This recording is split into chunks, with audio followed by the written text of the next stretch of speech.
Oui, bonjour. Alors, comment ça va? Eh bien, je suis là pour vous raconter un petit peu tout ce qui s'est passé depuis 2 ans et demi, depuis que nous avons lancé cette aventure un petit peu osée, ça, il faut bien le dire. Et je dirais, il y a eu effectivement des points très positifs, euh, et puis des difficultés rencontrées, bien sûr, puisque l'entrepreneuriat, c'est pas toujours très simple. Alors, je voudrais vous raconter un petit peu de nouveau quelle est la racine du projet.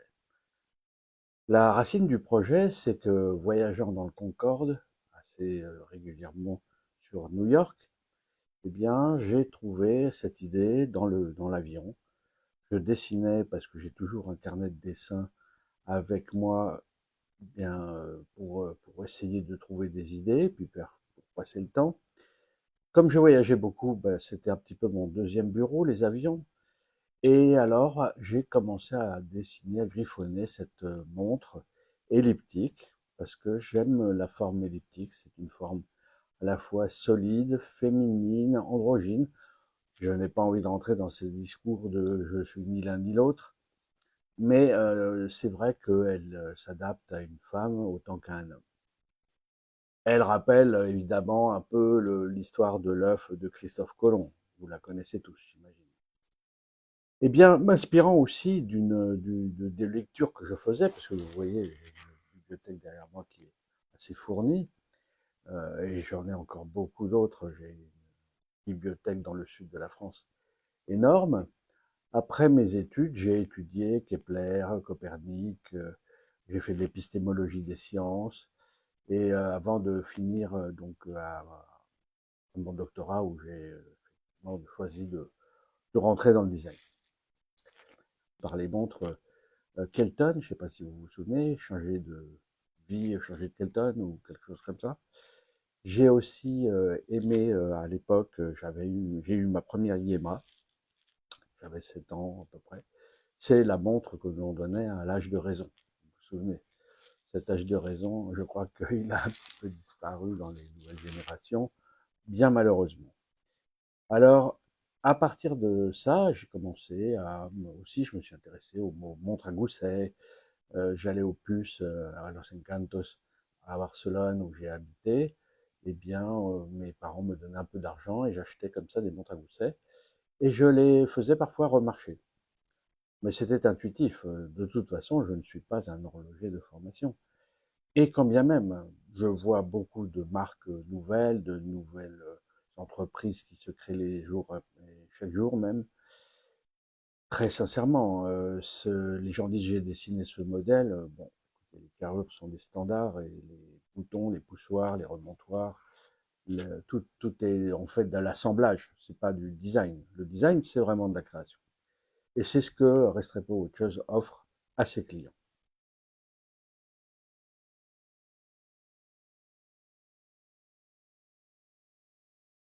Alors, Restrepo Watches, qu'est-ce que c'est? Écoutez, pour la faire simple, je dirais que j'ai voulu faire des montres de très haute qualité.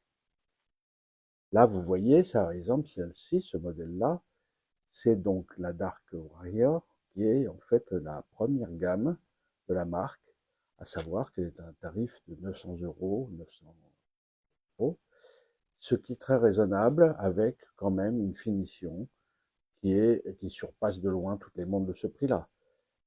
Mon cadran est en émail, c'est du Luminova, du Super Luminova, c'est un 24 GTM, c'est du Glacier 316L, elle a des remontoirs gravés, elle a 2 bracelets qui vont avec la vente, donc dans la boîte, un rubber blanc, un rubber noir. Je dirais, je n'ai pas voulu mégoter sur la qualité. Je suis bien conscient que ma marque est nouvelle, alors on m'attend au tournant. Bah, d'ailleurs, j'ai tourné maintenant. Alors, j'ai tellement tourné, et les autres aussi finalement, parce que je vois en ce moment apparaître des montres, curieusement, qui utilisent un peu l'ellipse, timidement encore, mais je me dis, tiens, Federico, tu as introduit quelque chose qui existait. Bon, soyons clairs. Chez Piaget, il y a une montre qui est elliptique dans un autre sens, mais existe. Et j'ai une collection de 40 à peu près modèles de montres qui viennent du bassin de Morteau et Besançon, là où l'horlogerie avait été faite et était très prolifique dans les années 70. Alors, moi, je m'amuse parce que, en fait, on m'a beaucoup critiqué. Et puis, bah, vous savez, quand on a fait quand même 50, quand par an, il y a un modèle par jour qui naît, ils ont tous un bezel noir et c'est tous des cousins de Rolex ou de Omega et qu'on ne revendique que la valeur de Patek parce que voilà, la Nautilus est copiée dans tous les sens, enfin inspirée, cousinée, enfin soyons clairs, pour moi, ça n'est rien d'autre que en fait profiter de l'opportunisme de la création de Marc Piguet. Et c'est là où moi j'interviens, c'est-à-dire que j'ai choisi de dessiner des montres et de les produire avec un niveau de qualité qui est quand même pas les moindres, qui est aujourd'hui pas du tout dans les gammes de prix dans lesquelles les montres que j'ai faites sont.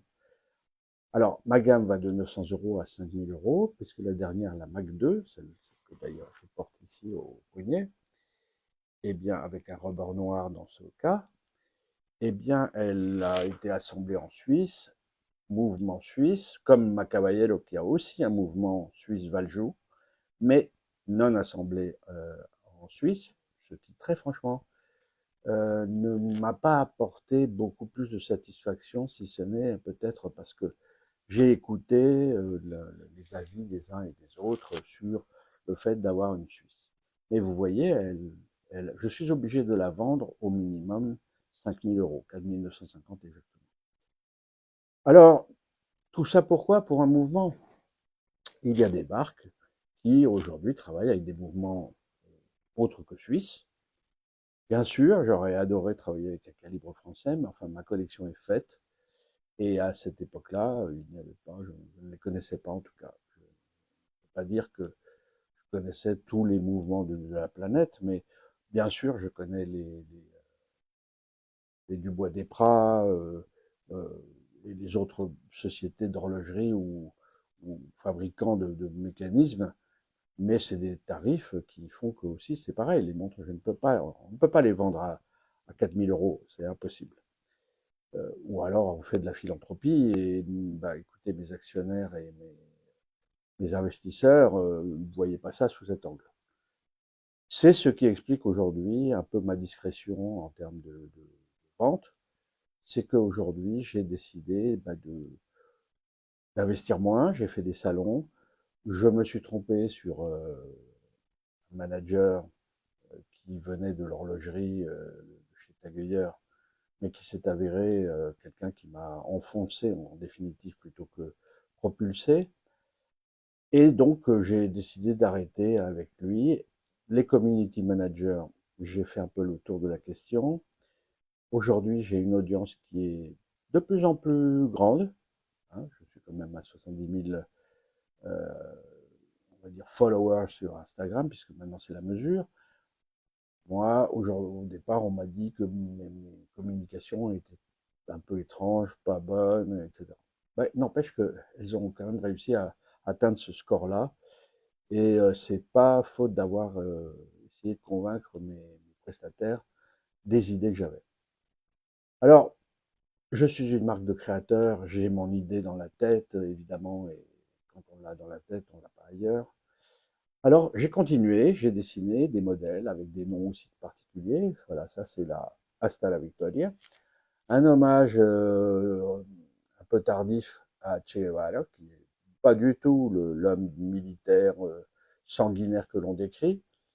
Et puis aussi, c'est un peu un hommage à Simón Bolívar, puisque je suis colombien, je suis né en Colombie, à Bogota. Et bien, Bolívar qui a délivré donc l'Amérique du Sud du joug espagnol. Alors, quel est le bilan que je fais aujourd'hui de ces 2 années et demie? La première, c'est que bah, c'est difficile, je dois dire, d'innover dans ce monde. Je vois beaucoup de choses. Bon, alors il y a des mondes très étranges. Après, il y a les tonneaux Richard Mille un peu dans tous les sens qui vont du prix de 150 € à ce qu'on connaît. Euh, il y a de la Nautilus Mania un peu partout. Enfin, on en voit régulièrement. Je vois des annonces qui vendent ça. Comme ils disent, ce sont des hommages. Bon, enfin, ne nous prenons pas pour ce que nous ne sommes pas. Quand on fait ça, on fait de la copie pratiquement. Euh, Moi, en tout cas, je suis un créateur pur, et ça, je tiens à le dire. Je l'ai été dans toute ma carrière, que ce soit avec les parfums, et notamment les parfums de Jean-Paul Gaultier, que ce soit avec Azzaro, que ce soit avec Van Cleef, que ce soit avec beaucoup de marques, l'artisan parfumeur, que j'ai travaillé aussi, et ainsi de suite. Bon, ma carrière a fait 40 ans dans ce monde, et donc elle existe. J'ai aussi dessiné pour Technomarine, dans l'horlogerie, la montre donc que vous connaissez, l'Aquasphère, qui était pareil, une totale innovation. D'ailleurs, j'ai reçu très gentiment 2 awards pour les 2 créations. Ma volonté aujourd'hui est de voir, alors avec les moyens que j'ai, d'abord de trouver d'autres distributeurs, parce que je suis très limité en moyens d'action sans distributeur, mais l'année 2024, soyons clairs, a été difficile, je crois, pour tout le monde.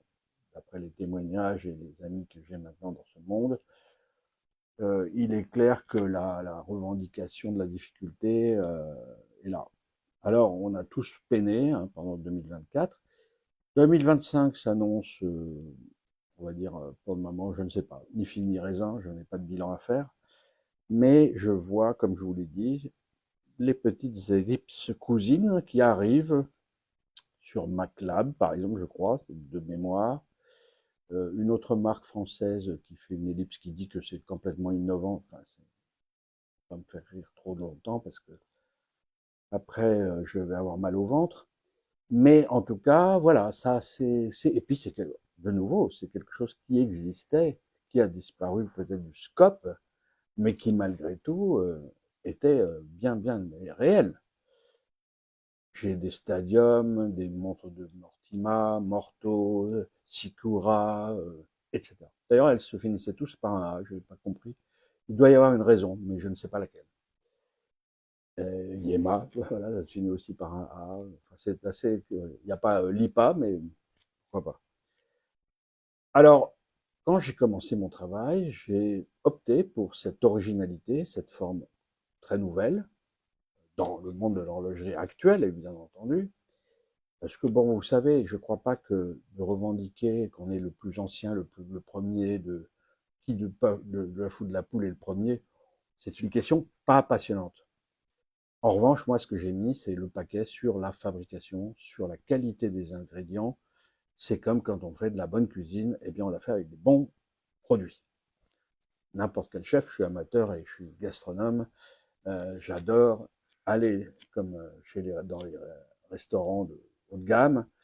J'étais ami avec Alain Sanderins, avec qui j'ai passé du temps parfois dans sa cuisine, avec Alain Passard, que je connais un petit peu, et puis d'autres, parce que dans le sud de la France et puis dans d'autres pays.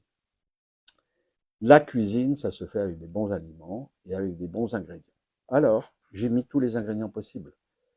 Superluminova, acier, saphir de face, automatique, euh, bracelet de marque, mais qui a quand même un énorme avantage, c'est qu'il fait 22 et qu'il n'a pas je dirais, de système de tenue particulier, ce qui fait qu'on peut mettre un 22 d'une autre fabrication. Et moi, ça me va. Vous voyez, ça, je crois que ça m'énerve. Par exemple, bon, j'ai un boucheron, une poirée. Alors, parfois, j'ai cassé le bracelet. J'étais dans un endroit où on ne pouvait pas le changer, et donc, je ne pouvais pas porter ma montre. Alors ça m'ennuie. Bon, j'ai donc décidé d'avoir ça avec un pin-off, donc on peut les changer très rapidement. Et puis, c'est de l'automatique, c'est-à-dire que voilà, comme collectionneur, au début, j'ai investi un petit peu dans tout. Et puis, j'ai fini par abandonner les quartz, à part la G-Shock que j'ai acheté, que j'aime beaucoup, le dernier modèle. Eh bien, parce que cette marque, elle a quelque chose à la fois technique, intelligent. C'est un produit intelligent. Voilà. C'est un peu comme un requin. C'est un prédateur. Elle fait beaucoup de choses. Elle fait des calculs. C'est un ordinateur. Et c'est sharp. Moi, c'est plutôt de l'esthétique. C'est-à-dire que c'est du style. Vous voyez, on peut la porter avec. Alors, elle passe très très bien sous la chemise. Vous voyez, j'ai des boutons de manchette. Eh bien, ça s'adapte très très bien à la chemise. Il n'y a aucun problème. Et on croit qu'elle est très grande. En fait, elle n'est pas grande. Et ensuite, je me suis rendu compte par l'expérience que quand on la voyait en vrai, on était beaucoup plus convaincu par la qualité et la réalité de ma marque. Et c'est vrai, mes montres sont difficiles à photographier, elles sont en baignoire, donc c'est une forme qui est courbe, qui est plus courte en fait sur les dimensions en bas que en haut. Et ça, c'est volontaire, c'est que ça lui donne un côté léger, puisque évidemment, elle est inversée. Alors, on a l'impression et elle n'est pas très épaisse, elle fait 1 millimètre, 1 centimètre 4. Donc, c'est pas, je dirais, c'est dans l'ordre des choses. J'ai Panerai, une Belleros, et j'ai des montres qui sont des Victam, enfin ça, je ne m'en vanterai pas, et bien, qui sont beaucoup plus épaisses. Ensuite, elle est longue, mais elle s'adapte à la physionomie du bras. Voilà, c'est une ergonomie parfaite. Elle est allongée et puis on la voit un tout petit peu. Alors je vais vous raconter une petite anecdote. Quand je travaillais pour dans la design, eh bien j'ai refait la marque Pommery et notamment la Louise. Et la Louise, j'ai eu une idée, somme toute très basique, c'est de faire mettre un petit sticker en fait pour avoir une signature autour du col, un peu comme une aiguillère. Eh bien, ça a été une idée formidable parce que les gens, quand ils vont dans un grand restaurant, les gens, enfin, cette clientèle qui achète du Dom Pérignon pour pratiquement se laver les dents, eh bien, ces gens-là, ils adorent qu'on voit qu'ils ont pris quelque chose de très haute qualité. La Louise, c'est quand même un vin, d'ailleurs, que je trouve presque plus intéressant en termes d'œnologique que le Dom Pérignon. Et par conséquent, on pouvait voir que c'était une Louise qu'on avait dans un seau. Ben oui, parce que dans un seau, c'est un peu comme derrière une, une manche, eh bien, on ne voit pas tout. Donc ma montre, comme elle est ergonomique, on voit un morceau. Et c'est ça le truc. Si les gens qui avaient des produits de luxe, qui sont un peu matus, c'est pour certains, eh bien, pouvaient mettre leur voiture, leur Ferrari dans la boîte de nuit, ils le feraient. Alors, ils mettent les clés de la Ferrari avec un beau logo Ferrari dessus. Bon, c'est c'est comme ça. Le monde est fait bâti un petit peu sur cette idée et pourquoi pas. C'est à peu près logique qu'on soit fier d'avoir quelque chose de beau. Alors voilà, pour conclure cette première petite série de nouvelles de 2025, eh bien, je voudrais remercier tous ceux qui ont contribué à m'aider à défendre la marque en m'achetant des pièces, bien sûr, parce que bon, il y a aussi les soutiens de presse qui ont été vraiment formidables, le soutien de professionnels, comme c'est qui m'a énormément aidé, Julien de ATM, Maxime Bolzer, remontre mon petit poulet, et puis Davio, avec Chronoflexion aussi. Enfin, voilà, tous ces gens-là m'ont réservé un accueil charmant. D'autres ne m'ont jamais rencontré. Et c'est bien dommage parce que je crois qu'on aurait des choses à dire. Mais voilà, c'est les a priori. Enfin, vous savez comment c'est la société. Hein. On ne peut pas être aimé de tout le monde. D'ailleurs, je n'y tiens pas. Merci en tout cas pour tout, parce que malgré cela, eh bien, j'ai enregistré à peu près 150 pièces vendues. Et 150 pièces à mon niveau, c'est beaucoup parce que c'est pratiquement une grande partie déjà de la collection. Et puis, il y a des modèles qui m'ont surpris par leur pénétration. Par exemple, qui ont mis du temps, notamment, je parle de la Nautilus. Donc, je vais vous la montrer, la Nautilus. Mais c'est pas le modèle qui est le plus référencé, mais là voilà, celle-là. C'est l'Octopus, pardon. La Nautilus, vous voyez. Je fais aussi, moi, des choses idiotes. Eh bien, voilà, celle-là, c'est donc l'Octopus. Et l'Octopus a mis du temps à rentrer un peu sur le marché. Et aujourd'hui, elle fait partie pratiquement de mes leaders. Elle plaît beaucoup, et elle plaît à beaucoup de femmes, et beaucoup d'hommes l'achètent pour leurs femmes, et ainsi de suite. Alors, après, j'ai aussi travaillé des bracelets, ça c'est une autre partie de la marque, avec des artistes. Bon, celui-ci a été dessiné par Jorge Alonso Zapata, qui est un ami colombien, collègue, peintre, créateur callejero, comme on dit en colombien. Ça veut dire qu'il peint il fait une peinture de la vie de tous les jours de Medellín et de la Colombie. Eh bien, vous voyez, ça c'est le Chrono Caballero or. Il a alors celui-ci est vraiment en or. Et puis voilà, il a son bracelet unique. Alors on peut mettre le rubber ou on peut mettre un bracelet unique. J'ai des bracelets uniques, j'en ai dessiné d'autres, j'en ai peint, puisque je suis aussi, à l'origine, je faisais de la peinture. Et j'ai notamment exposé et puis vendu des pièces surtout d'encre de Chine. J'ai commencé en fait l'art vraiment dans la peinture quand j'avais 18 ans, mais j'étais un peu jeune pour assumer les rencontres que j'ai faites dans ce milieu qui est, là pareil, assez difficile. Voilà, muchas gracias, merci beaucoup, Siecheni, et je remercie aussi donc tout le monde d'Asie, parce que j'ai vendu en Asie, et notamment en Chine, où évidemment, du fait de ma vie là-bas, et de mon mariage, puisque je suis chinoise, eh bien, nous espérons continuer lentement, mais avec confiance. Voilà. C'est pas très facile, très sincèrement. Si je pouvais trouver des investisseurs, des associés business angels pour la propulser, je crois qu'elle aurait toutes les chances de gagner. Mais voilà, il faut mettre un peu de pétrole. Merci.